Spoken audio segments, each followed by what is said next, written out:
Hey, it's Christina with Tinagirl Life, and today I'm going to show you how to get this mounting buckle onto a mounting bracket like this.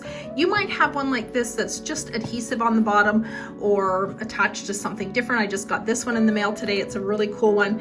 It's actually a clip with rubber teeth in here, and it's magnetic. So I'm super excited about using this. All you do, I'm going to take the camera off here just to make it a little easier, is you take this clip. Okay, and the reason I'm doing this video is because I fought with this for a long time trying to figure it out. And it's super simple. You're just gonna lift up this rubber part here, and that makes it so that you can squeeze it like that. And we are going to feed it through. Just make it click and put the little rubber cover back on. Okay, and same thing when you're going to take it off, you just pull the little rubber part off and squeeze these two together and it'll slide out.